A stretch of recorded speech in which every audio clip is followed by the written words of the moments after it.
Ever scroll through those "Am I the asshole" posts and find yourself, like, completely sucked in? Yeah, totally. It's like a guilty pleasure. Yeah. And today we're doing a deep dive into 3 Reddit dilemmas that are, well, there's something else. We're talking families at odds, money messes, and those super blurry lines of, like, what do we owe each other? The really interesting thing about these online forums is how they become like a public therapy session for everyone's personal dramas. It's true. It's like, internet, you be the judge. Right. And sometimes the answer is way more complicated than just yes or no. Exactly.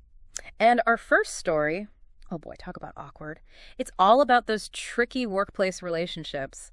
So we've got this guy, right?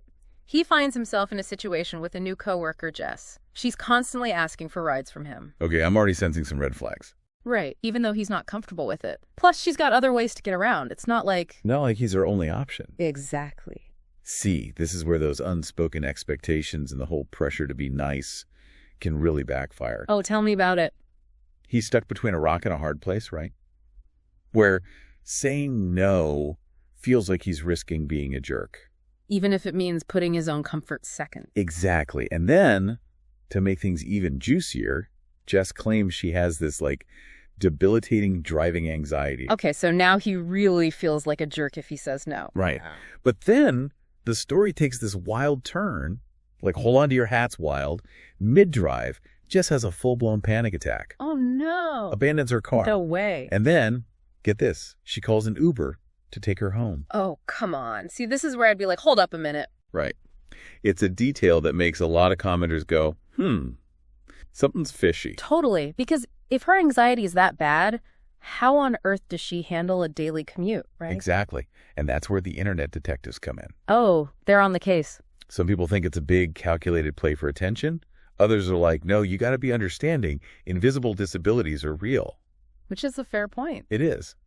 But it also sparks this bigger conversation about how we view and handle mental health, you know? Absolutely. It's a sensitive topic for sure. Huge. Yeah. And it becomes this digital Rorschach test, right? Oh, I like that. Where everyone sees what they want to see based on their own experiences and prejudices, you know? Yeah, it's so true. And get this, the whole thing. It doesn't just stay in the car. It spills over into work. Jess starts accusing the original poster of purposely excluding her. Oh boy, here we go. I know, it's like those boundaries between personal and professional lives just vanish. Poof, gone. And what starts as this seemingly private thing blows up into a potential HR disaster. The stuff of nightmares. Makes you wonder, at what point does looking for validation online start affecting our real life choices? It's a slippery slope, for sure. It really is. And speaking of complicated relationships, our next story. It takes us deep into the heart of a family falling apart. Ooh, okay, lay it on me. So imagine this. You've been estranged from your dad for 18 years. Nothing. No calls, no cards, no child support, zero zilch. 18 years. That's rough. I know, right? And then, out of nowhere, he wants to reconnect. Just like that. Wow. That's a lot to unpack. It's not just a simple, hey, let's catch up. It brings up all these issues of forgiveness, resentment, those unspoken expectations that have been building for almost 2 decades, you know. And that brings up the big question. Can you really put a price tag on years of missed birthdays and a dad who just wasn't there? Oof. That's the $1 million question, isn't it? It really is. And that's the core of this whole dilemma. The son, he's 18 now, he gives his dad an ultimatum. Okay, I'm intrigued. Hit me. He says, if you want a relationship, you need to step up financially, contribute to my college fund, help me get an apartment. Whoa. He's drawing a line in the sand. He is. And the internet, it loses its mind. Some people are like, no way, you can't put a price on forgiveness. Yeah, I can see that side. It feels, I don't know, transactional. Right. Like you're buying your way back in. Exactly. But then you've got the other side who are like, hold on, the son's been neglected for years. He deserves some kind of restitution. Right.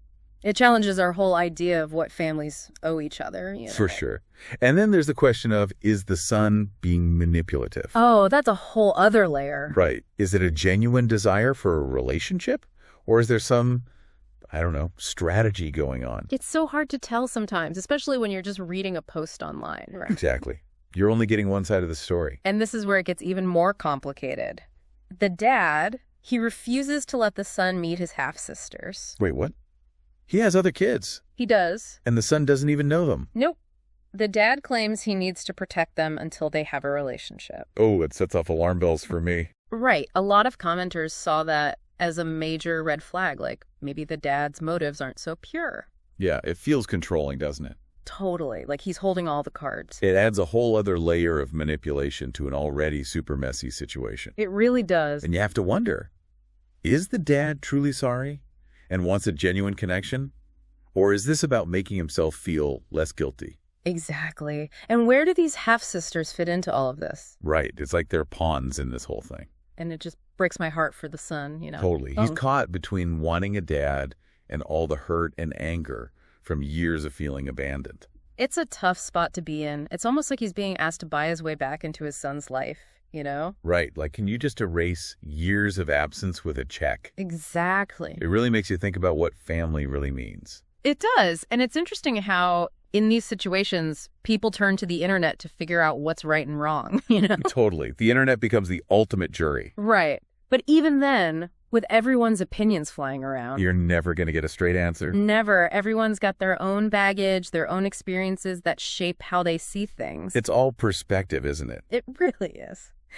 Okay, but before we spiral down that rabbit hole too far, let's move on to our final story. Hit me at it. This one takes us from the online world to someone's actual front yard. Okay, I'm intrigued. Front yard drama. I'm here for it. Oh, it's a doozy. We're calling it the Great Garden Debacle. The garden debacle. What went down? So picture this. A guy decides to put in a garden. Seems harmless enough, right? Yeah, totally normal thing to do. Right. But this simple act, it unleashes total family chaos. Okay, gotta know more. What's the catch? The catch is his sister. She's been living with him rent-free for the past 6 years, single mom, trying to make it work. Ah, so there's already some family dynamics at play. Right. And she feels like she has a say in how the property is used, even though, well... Even though she's not paying rent. Exactly. And that's where things get sticky. It brings up all these unspoken expectations within families, right? Totally. Like, when does helping out become an open invitation? Exactly. And to make matters worse, the homeowner's fiance gets involved. Uh-oh. Never a good sign. Right. And she says to the sister, maybe it's time for you to move out. Ooh, okay. So now it's a full-on family feud. Oh, yeah. And the internet. Yeah. They took sides. Big time. I bet that's a comment section that's going to be on fire. Totally. Some people were like, the fiance is out of line. It's not her place to say that. Yeah, I can see that. Overstepping boundaries and all. Right. But others were like, hey, she's about to marry into this family. She gets a say. True, true. It's going to be her house too, eventually. Exactly. But it just goes to show, even when you're trying to be helpful, family drama is a minefield. Totally agree. Yeah. One wrong step and it blows up in your face. But it gets even crazier. Oh, it totally does. Because just when you thought it couldn't get messier, a nosy neighbor decides to get involved. Nosy neighbor. Oh, no. This isn't good. It's not. They see the fiance and the sister arguing, and what do? They call the cops. No way. Seriously. Yep. The neighbor tells the police that the fiance isn't allowed to have contractors working on the property, even though it's the homeowner's house. Oh, man. Talk about making things worse. Right. And of course, the homeowner's phone. Dead. He's completely unreachable. So it's all on the fiance to deal with this mess. All on her. And it gets even better. Better? How? She hasn't updated her address on her driver's license yet, so the police, they're confused, they don't know the whole story, and they end up asking her to leave. You're kidding. This is insane. Yeah. It's like a sitcom gone wrong. I know, right?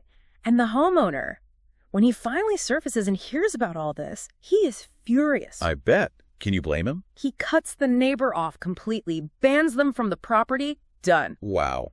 That's extreme. And he tells his sister it's time for her to move out too. Blames her for the whole thing. So the whole family's blown apart because of a garden. Pretty much. It's kind of sad, actually.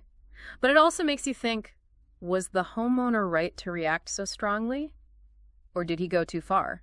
Yeah, it's like he just snapped, you know? After years of biting his tongue, he's done. And it begs the question, when does being supportive turn into enabling? Right. Where's that line? And when does a sense of obligation become like straight up resentment?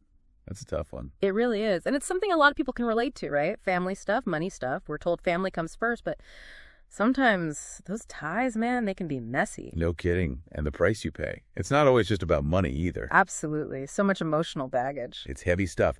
And what's fascinating is, with the internet, you get all these different takes. Oh, yeah, everyone's got an opinion. But there's never really a clear answer, right? Which I think reflects real life, Yeah, you know? totally. What one person sees as totally reasonable. Someone else is like, are you kidding me? Exactly. It's all relative. Totally. So as we're wrapping up our deep dive into these wild Reddit stories, what are some key things our listeners can take away from all this family drama, financial chaos, and front yard showdowns? Well, if there's one thing I'd emphasize, it's the power of just talking to each other. Communication is key. Huge. Yeah. In every single one of these situations, things spiraled because stuff was left unsaid. Assumptions were made. Exactly. Yeah. Whether it's about boundaries with coworkers, expectations from a parent who hasn't been around, or even just having those awkward money talks with family. Being upfront from the get-go can save everyone a lot of grief. 100%. Don't wait until things are at the breaking point. Exactly. Like, you know that saying, the best time to plant a tree was 20 years ago, the second best time is now. Love that. It's the same with communication, right? But it's not just about talking, is it? We also got to check ourselves, like, are we being judgmental? Especially online. Oh, for sure. Yeah. It's easy to get on that high horse when you're just reading a post, you know? Totally. But we got to remember, there's always more to the story than what's on the screen. Always. We're only seeing a tiny piece of these people's lives. A snapshot. Exactly. And it's impossible to really get the full picture from that. So true. So yeah, a little digital empathy goes a long way. Big time. Remembering that there's a whole person behind that username, you know, with real feelings. Exactly. So next time you're about to hit that "you're the asshole" button, take a breath, look at the bigger picture. Totally. Because the internet can be a harsh jury. No kidding. And as tempting as it is to get that validation from strangers online, it's important to remember. Don't let it become your only compass. Right.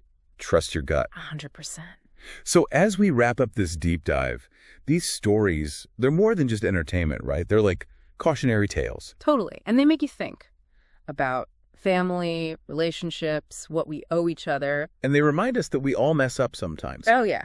We're all human. Exactly. Capable of great things, but also, you know. Capable of some serious drama. Exactly. So, listeners, next time you're scrolling through those "Am I the Asshole" posts, remember, there's always more to the story. Use it as a chance to reflect, to talk to each other, to really understand this crazy thing we call life. Beautifully said. Until next time, happy diving, everyone.